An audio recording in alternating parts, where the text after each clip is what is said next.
Bueno, Alicia, decíamos al principio del programa que tenemos también intenciones de hablar con productores.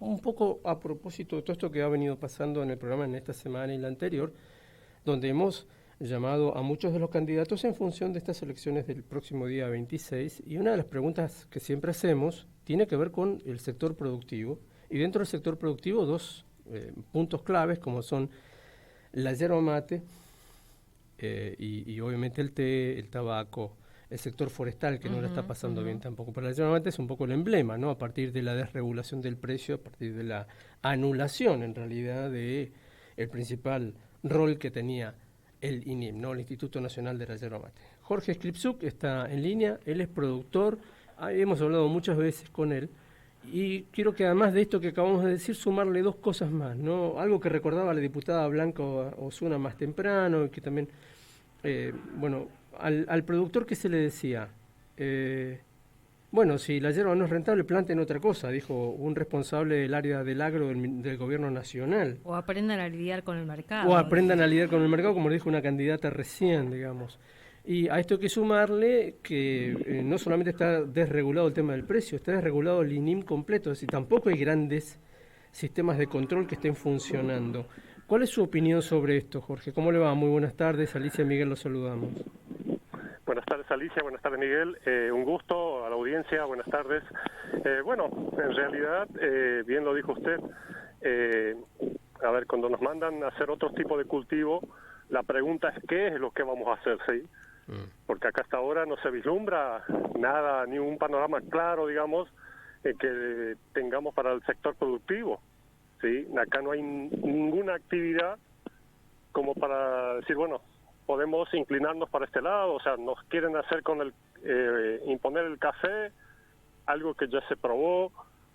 A ver, la realidad de Misiones es otra, sí, para otros los cultivos tradicionales, el té, la yerba, el tabaco, la mandioca, y de eso hoy ninguno de esas actividades está funcionando, ¿no?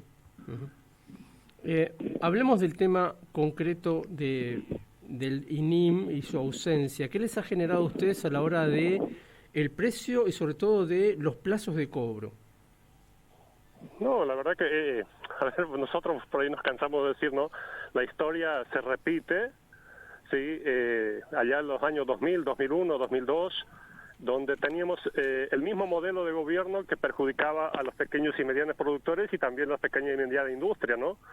Entonces, hoy se da esa misma situación en cuanto al sector productivo, ¿sí? Acá nosotros necesitamos un Estado proteccionista, cosa que hoy, a ver, producimos hierba y se importa, ¿sí?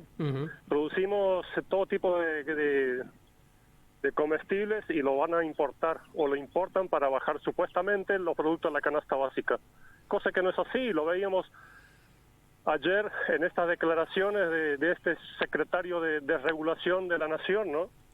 Pero a ver, ¿quién controla en la góndola los productos que están ofreciendo hoy, sí, por ejemplo, en la yerba?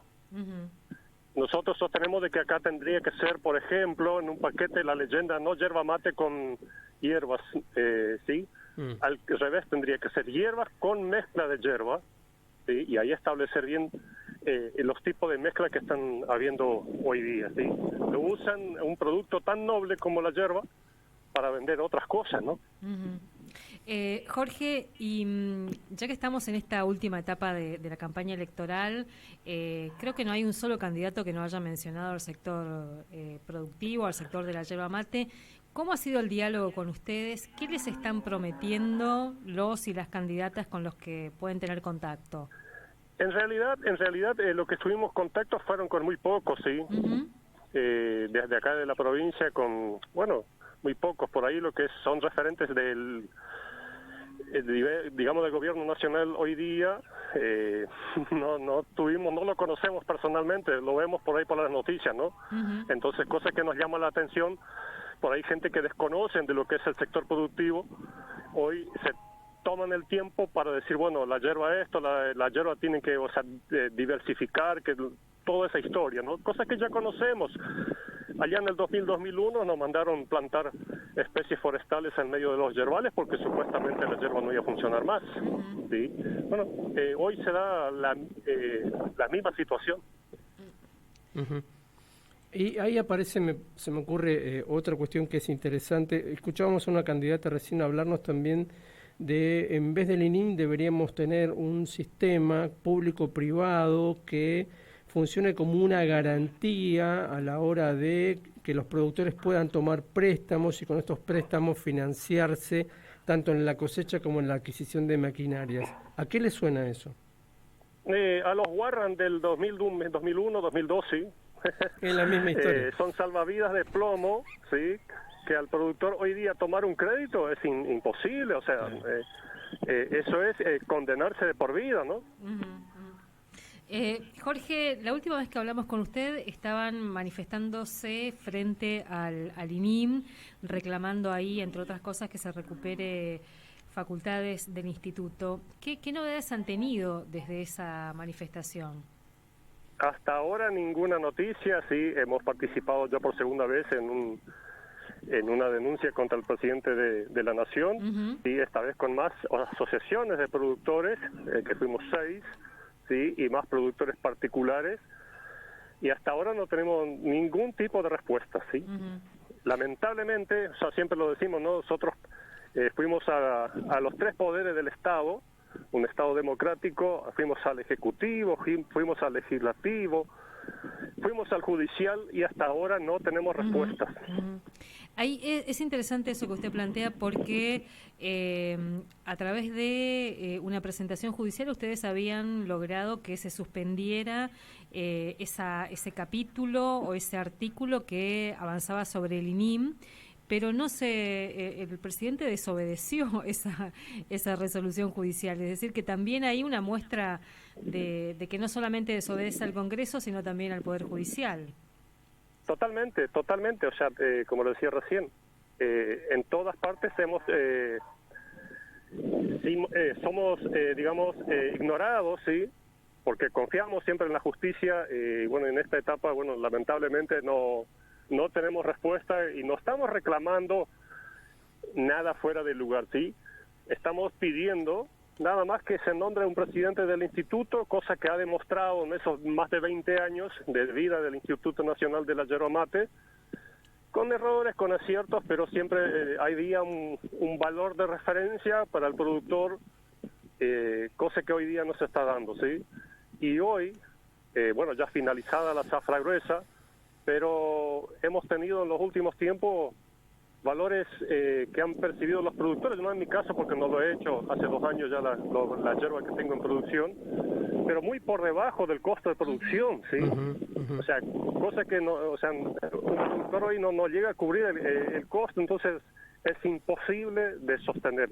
Y eso repercute no solamente en el productor, sino del tarefero, sino en toda o sea, un impacto social general, ¿no? Sí, en este sentido, además, los insumos siguen aumentando. Conforme el dólar aumenta, van a aumentar también los insumos. Por ejemplo, ¿qué pasa con el combustible? ¿Qué pasa con los productos para fertilizar? ¿Qué pasa con los productos para tratar algunos problemas como el mal de la tela, por ejemplo? Por supuesto, pero a ver, yo tengo unos numeritos que recuerdo al diciembre de 2023, la última vez que he cosechado yerba, ¿sí? 210 pesos puestos en el secadero. Teníamos una corresponsabilidad gremial de 11 pesos, un servicio de tarifa de 15 pesos y el gasoil de 380, ¿sí? Hoy tenemos, o finalizó en algunos casos, el mejor de los casos, 280 pesos con pago diferido el kilo de hoja verde, la corresponsabilidad de 36 pesos, la tarifa es 50 pesos, 70 pesos, depende el yerbal, ¿no? Y tenemos un gasoil que está rondando los 1.600 pesos. O sea, ¿cómo un productor puede subsistir o tratar de mantener? En realidad eso se viene una debacle, pero total, ¿no? Son historias que se repiten. Claro. Jorge, y con este panorama, con esta situación, los y las productoras van a ir a votar también. ¿Qué está viendo ahí? Eso. ¿Ánimo para ir a votar? ¿Hay descontento que pueda traducirse en votos? Sí, yo creo que sí. Esta vez la gente va a salir a votar. y va a ser un voto castigo, ¿sí? Yo creo que en esta oportunidad va a haber novedades o va a haber sorpresas. Ajá. Bien. Interesante para leer eso después. El castigo, ¿quién lo va a capitalizar, digamos? Claro. ¿No?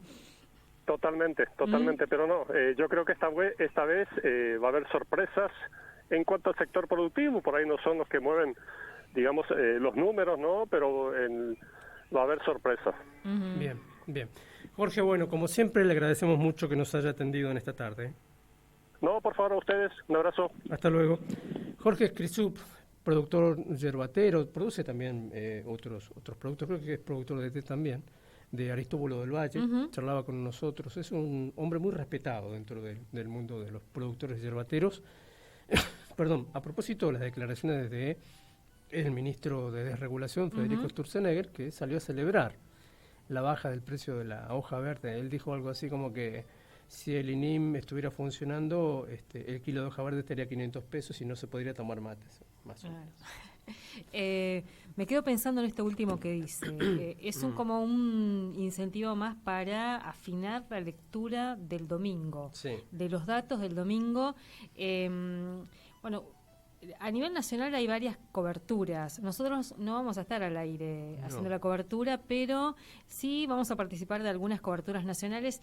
Y te paso el dato de las consignas que nos estaban pasando para cómo intervenir en la cobertura nacional. Las preguntas son los ejes. ¿Cómo le fue a las distintas fuerzas en las distintas elecciones provinciales, si es que las hubo? Pensando que las nuestras fueron en junio, digamos, claro, ¿no? Y después nos piden cómo fue la elección del 21 y del 23, para pensar en a ver si se puede comparar. Sí. Yo cuando vi esta pregunta dije, bueno, es como un desafío inclusive, porque la del 21...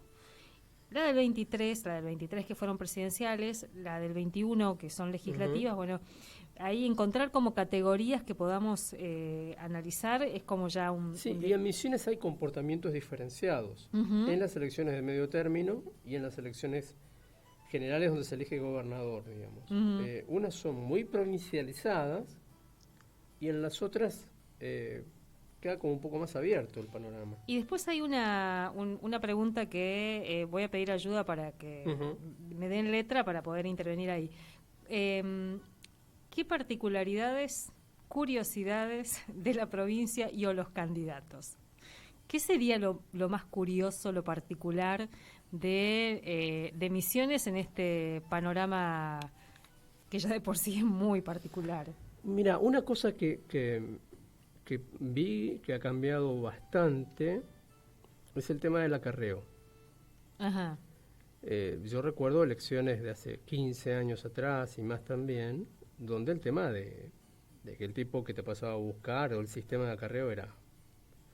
Ahora, como hay transporte público gratuito, no hace falta que los partidos muevan un aparato específico para eso. Sí. Digamos que todos pagamos el transporte de alguna manera. De ese día. Entonces, eso es una cosa que no ocurre y que seguramente en algunas provincias seguirá pasando. ¿Y vos decís que eso va a suplir completamente los autos movilizando gente y demás? Pero se ven menos. O sea, no se ven tantos como... Recuerdo camiones con gente arriba. Nunca más vi eso. Bueno, yo pensaba también... Como particularidad, no es la única provincia que tiene, pero nosotros tenemos un candidato a diputado nacional por la Libertad Avanza que no vive en la provincia, que de hecho los spots son bastante forzados, digamos, ¿no? Bueno, eso es una de las, para mí, sí, tienes razón, eso es cierto. De las particularidades. Y después podríamos, pero voy a ir pensando y acepto sugerencias como para ir armando. Bueno, si hace calor va a haber mucho tereré. Mucho tereré. En la fila. Bueno, pero eso compartimos con Corrientes. Y demás, con Formosa también. Con Formosa. Después un dato que me daban para la fiscalización, porque como ahora se va a necesitar menos fiscales, porque los fiscales partidarios o de los frentes no tienen que garantizar que haya boletas, que en las elecciones anteriores eso ocurría. Pero bueno, a mí me genera ahí como curiosidad qué va a pasar con la boleta única y si es que puede haber alguna forma, no sé, no digo trampa porque no quiero decir eso, pero algún inconveniente que ante la no presencia de fiscales no se pueda ni siquiera tramitar eso. Sí, yo creo que no se hizo un trabajo lo suficientemente fino para la cuestión de las personas con discapacidad. Sigue siendo información que no todo el mundo tiene sobre qué se va a hacer o cómo se va a hacer. Y ahí los fiscales tienen mucho que ver, porque va a haber varias interpretaciones de seguro. Claro. Y yo pensaba, porque una de las cosas que pasó muchísimo en la última elección, en la de junio nada más, desaparecían boletas. Uh-huh. Todo el tiempo estaban, de hecho, el Partido Obrero denunció que el Tribunal Electoral no entregó las boletas, las entregó cambiadas, entregó en la Ciudad del Dorado las que correspondía a Posadas y al revés. Esa cosa tremenda. Eso. Pero, por ejemplo, en esta boleta única, ¿qué pasa si te cortan un tramo de la boleta? Extremos. Vos no encontrás porque está cortado. ¿Qué pasa ahí? No me contestaron porque como uno después tiene que estar fiscalizando el escrutinio, bueno, ¿qué pasa ahí?